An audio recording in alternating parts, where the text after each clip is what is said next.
Friends, welcome to my YouTube channel. I hope ಎಲ್ಲರೂ ಚೆನ್ನಾಗಿ ಅನ್ಕೊಡ್ತೀನಿ. ನಾನು ಚೆನ್ನಾಗಿದ್ದೀನಿ. ಇವತ್ತೊಂದು ಹೈದರಾಬಾದಿ ಬಿರಿಯಾನಿ ಮಾಡ್ತಿದ್ದೀನಿ. ನೋಡಿ, ನಾನಿವಾಗ ನೀರು ಇಟ್ಕೊಂಡಿದ್ದೀನಿ. ಒಂದು 3-4 ಲೀಟ್ರ್ನಷ್ಟು ಉಪ್ಪನ್ನು ಹಾಕ್ಕೊಳ್ತಾ ಇದ್ದೀನಿ. ಇವಾಗ ನಾನು ಪಲಾವ್ ಎಲೆ ಮತ್ತು ಲವಂಗ,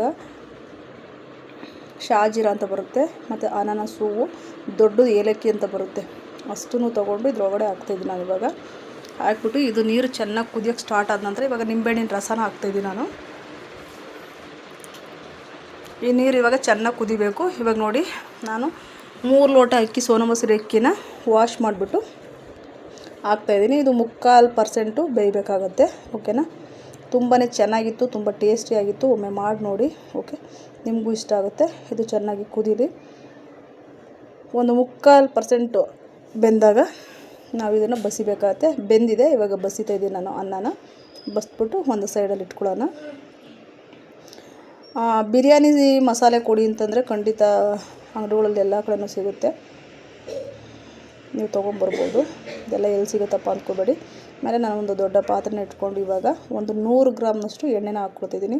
ಆ್ಯಕ್ಚುಲಿ ಬಿರಿಯಾನಿ ಅಂದರೆ ಸ್ವಲ್ಪ ಎಣ್ಣೆ ಜಾಸ್ತಿ ಬೇಕಾಗುತ್ತಲ್ವ, ಸನ್ಫ್ಯೂರ್ ಆಯಿಲ್ನ ನಾನು ಯೂಸ್ ಮಾಡ್ತೇನೆ. ಇವಾಗ ಇದು ಎಣ್ಣೆ ಕಾಯ್ದ ನಂತರ ಮತ್ತು ಸೇಮ್ ಪಲಾವ್ ಎಲೆ ನೋಡಿ, ಪಲಾವ್ ಎಲೆ, ಅನಾನಸ್ ಹೂವು, ಚಕ್ಕೆ, ಮರಾಠಿ ಮೊಗ್ಗು, ಮತ್ತು ಕಲ್ಲು ಅಂತ ಬರುತ್ತೆ, ಕಲ್ಲು ಹೂವು, ಲವಂಗ, ಏಲಕ್ಕಿ ಎಲ್ಲದೂ ನಾನು ಹಾಕ್ಕೊಂಡಿದ್ದೀನಿ. ಮತ್ತು ಕಸ್ತೂರಿ ಮೇಥಿ ಅಂತ ಬರುತ್ತಲ್ಲ, ಅದನ್ನು ಹಾಕ್ಕೊಂಡಿದ್ದೀನಿ. ಹಸಿ ಮೆಂತ್ಯ ಸೊಪ್ಪಿದ್ರೂ ಬೇಕಾದ್ರೆ ಹಾಕ್ಬೋದು. ಮತ್ತು ಒಂದು 1/4 kg ಈರುಳ್ಳಿ, ಒಂದು 3-4 ಗೆಡ್ಡೆ ಈರುಳ್ಳಿನ ದಪ್ಪದಾಗಿ ಹೆಚ್ಚಿಬಿಟ್ಟು ಹಾಕ್ಕೊಂಡಿದ್ದೀನಿ. ಇದನ್ನು ಚೆನ್ನಾಗಿ ಇವಾಗ ಮಿಕ್ಸ್ ಮಾಡ್ಕೊಳ್ಳೋಣ. ಬಿರಿಯಾನಿ ಪಾತ್ರೆ ಇದ್ದರೆ ಒಳ್ಳೆಯದು ಫ್ರೆಂಡ್ಸ್. ಇದು ಆ್ಯಕ್ಚುಲಿ ತಳ ಹಿಡಿಯುತ್ತೆ ಪಾತ್ರೆ. ಇವಾಗ ನಾನು ಕೊತ್ತಂಬರಿ ಸೊಪ್ಪನ್ನ ಹಾಕ್ಕೊತಿದ್ದೀನಿ. ಜಾಸ್ತಿ ಕೊತ್ತಂಬರಿ ಸೊಪ್ಪನ್ನ ಹಾಕ್ಕೊಳ್ಳಿ, ನನ್ನ ಮನೇಲಿ ಸ್ವಲ್ಪ ಇತ್ತು. ಮತ್ತು ಪುದೀನ ಒಂದು ಅರ್ಧ ಕಟ್ನಷ್ಟು ಎಲ್ಲದನ್ನು ಹಾಕ್ಬಿಟ್ಟು ಚೆನ್ನಾಗಿ ಮಿಕ್ಸ್ ಮಾಡ್ಕೊಳ್ಳೋಣ. ಹಸಿಮೆಣ್ಸಿನ್ಕಾಯಿನೂ ಹಾಕಿದ್ದೀನಿ ನಾನು ಆಲ್ರೆಡಿ, ಅದು ವೀಡಿಯೋ ಆಗಿಲ್ಲ ಅನಿಸುತ್ತೆ. 5-6 ಹಸಿಮೆಣ್ಸಿನ್ಕಾಯಿನೂ ಕಟ್ ಮಾಡಿಬಿಟ್ಟು ಹಾಕ್ಕೊಂಡಿದ್ದೀನಿ. ಓಕೆನಾ? ಈ ಥರ ಚೆನ್ನಾಗಿ ಮಿಕ್ಸನ್ನ ಮಾಡ್ಕೊಳ್ಳಿ. ಇವಾಗ ಶುಂಠಿ ಬೆಳ್ಳುಳ್ಳಿ ಪೇಸ್ಟು ಬಿರಿಯಾನಿಗೆ ಜಾಸ್ತಿನೇ ಇರಬೇಕು. ಇದು ಮನೆಯಲ್ಲೇ ಮಾಡಿರೋವಂಥದ್ದು.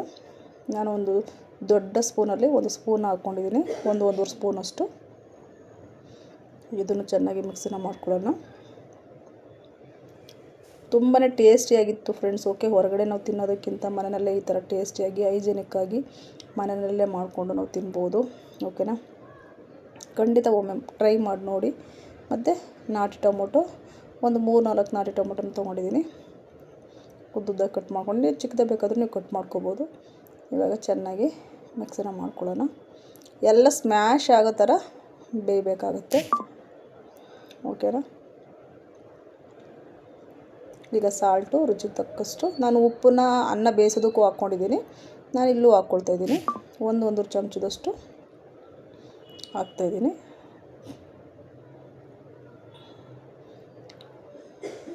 ನೀವು ಪುಡಿ ಉಪ್ಪು ಬೇಕಾದರೂ ನೀವು ಯೂಸ್ ಮಾಡ್ಬೋದು. ನಾನು ಜಾಸ್ತಿ ಕಲ್ಲುಪ್ಪನ್ನ ಯೂಸ್ ಮಾಡೋದು. ಇವಾಗ ನೋಡಿ, ನೋಡ್ತಿರ್ಬೋದು ಎಣ್ಣೆ ಬಿಟ್ಕೊಳ್ತಾ ಇದೆ. ಇದೇ ರೀತಿ ಎಲ್ಲ ಚೆನ್ನಾಗಿ ಗೊಜ್ಜು ಥರ ಆಗಬೇಕಿದು. ಇವಾಗ ಕಾಶ್ಮೀರಿ ಚಿಲ್ಲಿ ಪೌಡರ್, ಇದು ಮನೆಯಲ್ಲೇ ಮಾಡಿರೋಂಥದ್ದು. ಇದು ಖಾರನೂ ಇದೆ, ಕಲ್ಲರು ಬರುತ್ತೆ. ಅದಕ್ಕೋಸ್ಕರ ನಾನು 1.5 ಚಮಚದಷ್ಟು ಹಾಕ್ಕೊಳ್ತೀನಿ. ಆ್ಯಕ್ಚುಲಿ ಹಸಿಮೆಣ್ಸಿನ್ಕಾಯಿನೂ ಹಾಕಿದ್ದೀನಲ್ವ, ಅದಕ್ಕೆ ಇದು 1-1.5 ಚಮಚದಷ್ಟು. ಮತ್ತು ಧನಿಯಾ ಪೌಡರು 1 ಸ್ಪೂನು, 1-1.5 ಸ್ಪೂನಷ್ಟು ಹಾಕ್ಕೊಳ್ಳಿ. ಮತ್ತು ಜೀರಾ ಪೌಡರು ಅದೊಂದು ಸ್ಪೂನಷ್ಟು, 1-1.5 ಸ್ಪೂನಷ್ಟು. ಓಕೆನಾ? 1-1.5 ಸ್ಪೂನಷ್ಟು. ಮತ್ತು ಗರಂ ಮಸಾಲ ಸ್ವಲ್ಪ ಒಂದು ಅರ್ಧ ಚಮಚದಷ್ಟು ಹಾಕ್ಕೊಂಡಿದ್ದೀನಿ. ಎಲ್ಲ ಹಾಕ್ಬಿಟ್ಟು ಚೆನ್ನಾಗಿ ಮಿಕ್ಸನ್ನ ಮಾಡ್ಕೊಳ್ಳೋಣ. ನೋಡಿ, ಎಷ್ಟು ಕಲರ್ಫುಲ್ಲಾಗಿ ಕಾಣಿಸ್ತಾ ಇದೆ. ಫಸ್ಟ್ ಟೈಮ್ ಯಾರಾದರೂ ನೋಡ್ತಿದ್ರೆ ಪ್ಲೀಸ್ ಸಬ್ಸ್ಕ್ರೈಬ್ ಆಗಿ ನನ್ನ ಚಾನಲ್ಗೆ. ಈ ವಿಡಿಯೋನ ನಿಮ್ಮ ಫ್ರೆಂಡ್ಸು, ಫ್ಯಾಮಿಲಿ ಎಲ್ರಿಗೂ ಶೇರ್ ಮಾಡಿ. ಇವಾಗ ನೋಡ್ತಿರ್ಬೋದು. ಈಗ ನಾನೊಂದು 50-100 ಗ್ರಾಮ್ನಷ್ಟು ಮೊಸರು ತೊಗೊಂಡಿದ್ದೀನಿ, ನಂದಿನಿ ಮೊಸರು. ಇದನ್ನು ಇವಾಗ ಹಾಕ್ಬಿಟ್ಟು ಚೆನ್ನಾಗಿ ಮಿಕ್ಸನ್ನ ಮಾಡ್ಕೊಳ್ಳೋಣ. ನೋಡಿ, ಎಷ್ಟು ಸೂಪರಾಗಿ ಕಾಣಿಸ್ತಾ ಇದೆ. ಎಷ್ಟು ಚೆನ್ನಾಗಿದೆ ನೋಡಿ ಫ್ರೆಂಡ್ಸ್. ಗೊಜ್ಜು ನೋಡ್ತಾ ಇದ್ರೇ ಅಷ್ಟು ಸಖತ್ತಾಗಿ ಕಾಣಿಸ್ತಾ ಇದೆ ಅಲ್ವಾ? ಇವಾಗ ನಾನು 1.5 kg ಚಿಕನ್ನ ತೊಗೊಂಡಿದ್ದೆ, ಅದು 1 kg ಬಂದಿದೆ. ಚೆನ್ನಾಗಿ 2-3 ಸಲ ವಾಶ್ ಮಾಡಿ ಇಟ್ಕೊಂಡಿದ್ದೆ. ಇವಾಗ ಇದನ್ನು ಹಾಕ್ಬಿಟ್ಟು ಚೆನ್ನಾಗಿ ಮಿಕ್ಸ್ ಮಾಡ್ಕೊತೀನಿ. ಇದು ಹಸಿ ವಾಸನೆ ಹೋಗೋವರೆಗೂ ಮಸಾಲೆನಲ್ಲೇ ಚೆನ್ನಾಗಿ ಬೇಯಬೇಕಾಗುತ್ತೆ. ಓಕೆನಾ, ಬೇಯಿಸ್ಕೊಳ್ಬೇಕಾಗುತ್ತೆ. ಈ ಥರ ಚೆನ್ನಾಗಿ ಮಿಕ್ಸರ್ ಮಾಡ್ಕೊಂಡು ಎಲ್ಲ ಮಸಾಲೆನೂ ಅದರಲ್ಲಿ ಅಬ್ಸರ್ವ್ ಆಗಬೇಕು. ಓಕೆನಾ, ನೋಡಿ ಇವಾಗ ಎಣ್ಣೆಲ್ಲ ಬಿಟ್ಕೊಂಡಿದೆ. ಇವಾಗ ನೋಡ್ತಿರ್ಬೋದು ನೀವು ಚಿಕನಲ್ಲಿ ನೋಡಿ. ವಾವ್, ನೀವು ಈ ರೀತಿ ಗೊಜ್ಜುನ ಬೇಕಾದರೂ ಮಾಡಿಕೊಂಡು ವೈಟ್ ರೈಸು ಬೇಳೆ ಸಾಂಬಾರು ಜೊತೆನೇ ತಿನ್ಬೋದು. ಇವಾಗ ನಾನು ಅನ್ನ ಮಾಡಿಟ್ಕೊಂಡಿದ್ನಲ್ಲ, ಆ ಮಸಾಲೆನ ತೆಗೆದಿಟ್ಕೊಂಡಿದ್ದೀನಿ. ಈಗ ಒಂದು ಲೇಯರ್ ಕೆಳಗಡೆಗೆ ಮಸಾಲೆ ಇದೆ, ಚಿಕನ್ ಮಸಾಲೆ. ಈಗ ಒಂದು ಲೇಯರ್ನ ನಾನು ಹಾಕ್ತೀನಿ. ಇದೇ ರೀತಿ ಲೇಯರ್ ಒಂದು ಲೇಯರು ಗೊಜ್ಜು, ಒಂದು ಲೇಯರ್ ಅನ್ನ, ಒಂದು ಲೇಯರ್ ಗೊಜ್ಜು, ಒಂದು ಲೇಯರ್ ಅನ್ನ, ಆ ಥರ ಲೇಯರಾಗಿ ಹಾಕಬೇಕಾಗತ್ತೆ. ಈ ಥರ ಕಂಪ್ಲೀಟಾಗಿ ಹಾಕ್ಕೊಂಡು ನೋಡಿ, ಫೈನಲಾಗಿ ಲೇಯರ್ ಒಂದು ಲೇಯರ್ ಗೊಜ್ಜಿದ್ರೆ ಒಂದು ಲೇಯರ್ ಅನ್ನ, ಆ ಥರ. ಓಕೆ, ಹಾಕ್ಕೊಂಡು ಎಲ್ಲ ಕಡೆ ಸ್ಪ್ರೆಡ್ ಮಾಡಿಕೊಂಡು